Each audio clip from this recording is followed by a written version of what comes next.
Dinosaurs are back, baby. In the same movie you have seen 6 previous times, only worse.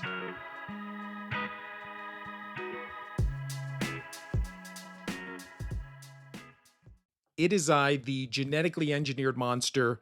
Who cares anymore, Saurus?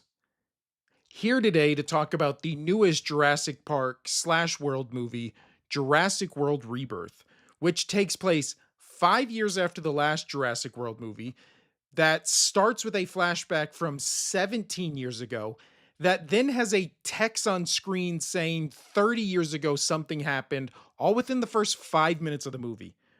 Always a good sign. Now, tell me if you've heard this one before. Two groups of people are going to a dinosaur island for something, and they're confused why the dinosaurs are trying to kill them.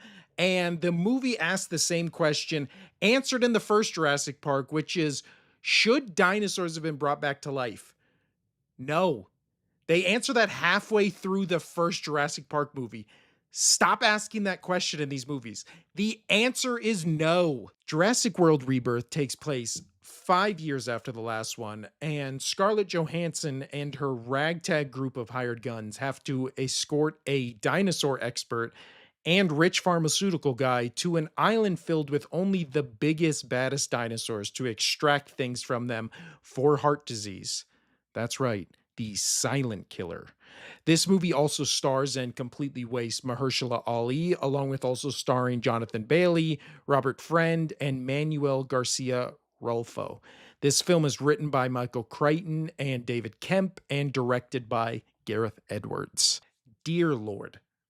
I mean, dear Lord, Universal Studios. They just keep reheating the same plate of food and then serving it to the masses and making $1 billion from it every single time. This movie is the laziest reboot since the first Jurassic World, but at least that one had some interesting ideas and concepts. This one is just two movies smashed together because the writer couldn't decide if he wanted to rip off Jurassic Park 2/3 or rip off Kong Skull Island. So he threw his hands up and went, hey, why not both? Why not both? This movie, during most of it, is just two different movies smashed together. One is a grab and smash dinosaur movie where hired mercenaries have to go retrieve something from the dinosaurs for money. And the other is a family lost on Dinosaur Island.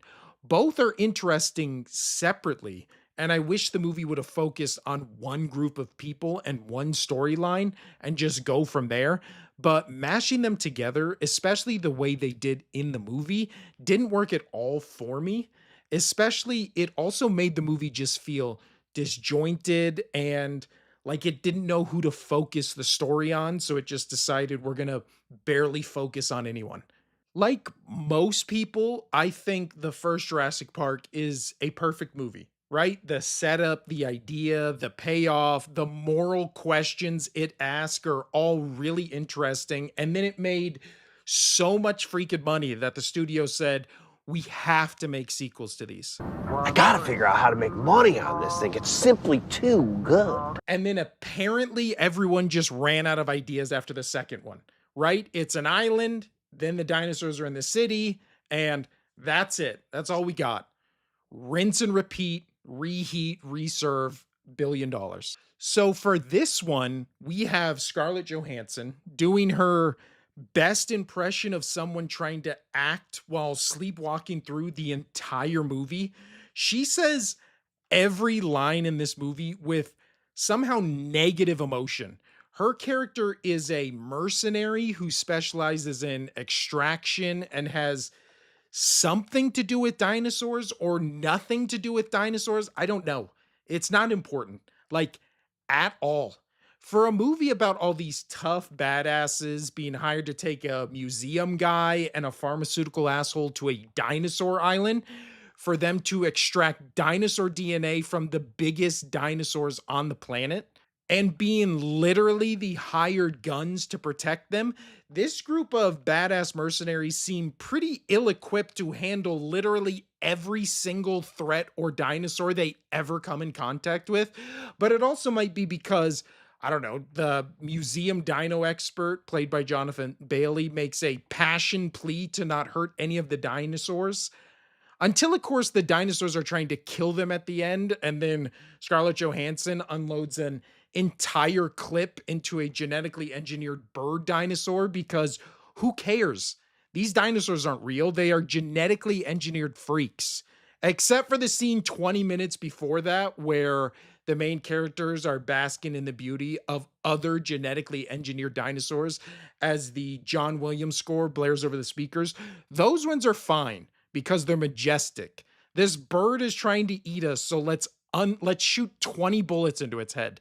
And then let's get a close up of it dead and bleeding. What focus group did the makers of the Jurassic World movies poll where the consensus was, hey, listen, regular dinosaurs are boring now. We need to genetically engineer new dinosaurs that are bigger, scarier, and much dumber looking. Why is that just a thing now in this franchise? I thought this was a reboot or a rebirth, but that's for some reason the thing we must carry over. Why? Also, this movie has a couple scenes with different like text on the screen to set up this new world. And one of them says, since Jurassic Park closed 30 years ago, dinosaurs have been in dinosaur zoos and people are sick of the dinosaur zoos now. So scientists have been genetically engineering new dinosaurs for zoos or something. It's never explained in the movie why these scientists just make giant monster dinosaurs or super deadly dinosaurs. These were the dinosaurs they were going to put in the zoos? Or what? A bunch of scientists just decided, hey, let's make the absolute biggest and deadliest things we can make for no purpose that can only be contained in this super secure facility that's only one major flaw is if literally any piece of paper or trash gets into one of its vents, it not only shuts down our entire system, it also opens all the chambers containing all these new deadly dinosaurs we made. Now, this is the most, well, definitely the most negative I've been for a movie on this channel, but there are some things I did like in this movie. All the dinosaur stuff I thought was really good and really fun. And with all these Jurassic Park slash world movies, they have really nailed how to make their dinosaurs look really good. Except, and I had to look this up, I didn't just know this off the top of my head.